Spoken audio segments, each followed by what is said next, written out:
we are celebrating our journey with God. Our journey with God to restore our people to our place of full humanity and power and dignity in the world. A lot of times we come to this day, this time of celebration, our anniversary, and it is the custom of the church that we travel around, going from place to place, each preacher preaching in the other churches, in order to kind of reinforce the sense that we are not a lot of little churches, but we're one big church. But a lot of times when we come to this time of the year, I'm struck with the sense that many of our members do not fully appreciate the historic and groundbreaking role that the Shrine of the Black Madonna has played in shaping the consciousness of black people in America and around the world. For a lot of reasons, a lot of them aren't old enough to remember. They aren't old enough to remember the revolutionary days when black people were trying to figure out who they were. Many of the things that we revealed are now second nature. Even the Pentecostal preacher got a picture of the Black Madonna in his office. Many times you feel like maybe we don't really fully appreciate what we've done.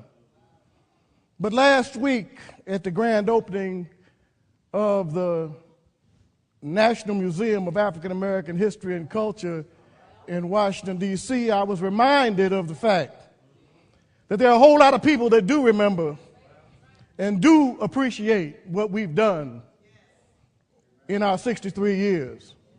Because there, amongst all of the memorabilia and the stories that make up black people's history in this country, the works of our beloved founder were prominently displayed.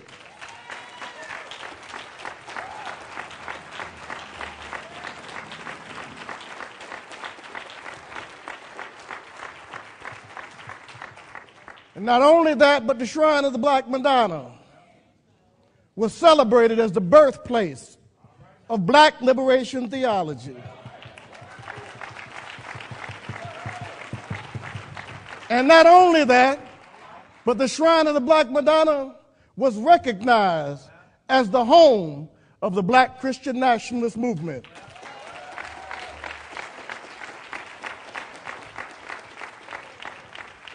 And it explained how it offered new directions for the black church.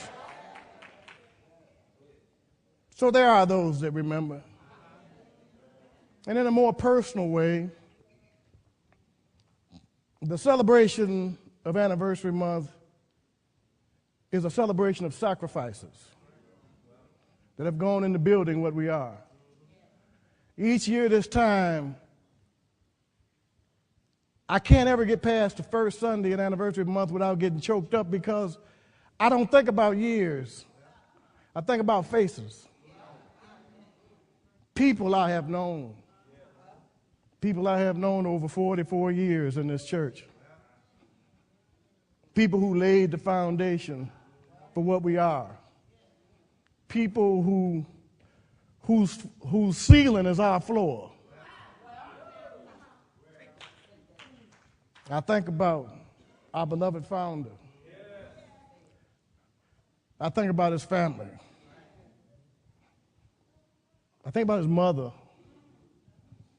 I think about Cleo Burton, C.L. Perryman, Brother and Sister Sykes, Sister Givens, General Messiah, Olabayo. Our church is built on sacrifices. Think about Sue Mays. It's built on sacrifices. A movement lives on sacrifice. And the health of a movement is determined by the level of sacrifice people are willing to make at any given time in its history. And as I look around the room, I see many faces that have gone through many sacrifices. A lot of times, the younger generation sitting right beside you, maybe your own children, don't know what you've done in order to make us what we are. But we got things that testify to what we've done. Some of us got varicose veins and flat feet and arthritic knees for standing up 12 and 14 hours a day.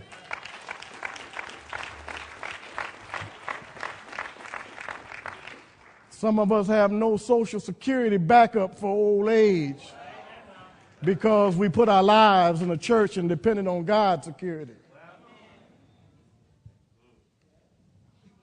Some of us remember 7-day-a-week meetings. And all-night driving, and all-night counting, and all-night child care, and all-night security.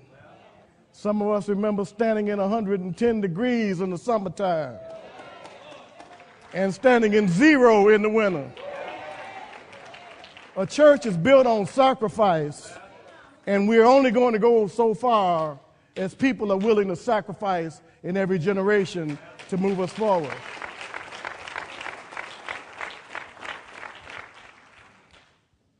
You know, we gave Black Lives Matter in Detroit usage of the offices of the National Training Center and usage of our conference room so they'd have a regular place to meet. And in Houston, Black Lives Matter is occupying our 17-room mansion down the street from the church because it is our belief that if we have gotten long in the tooth and can't sacrifice in the way that we used to, we ought to make it possible for those that are trying to make the sacrifices today to move forward.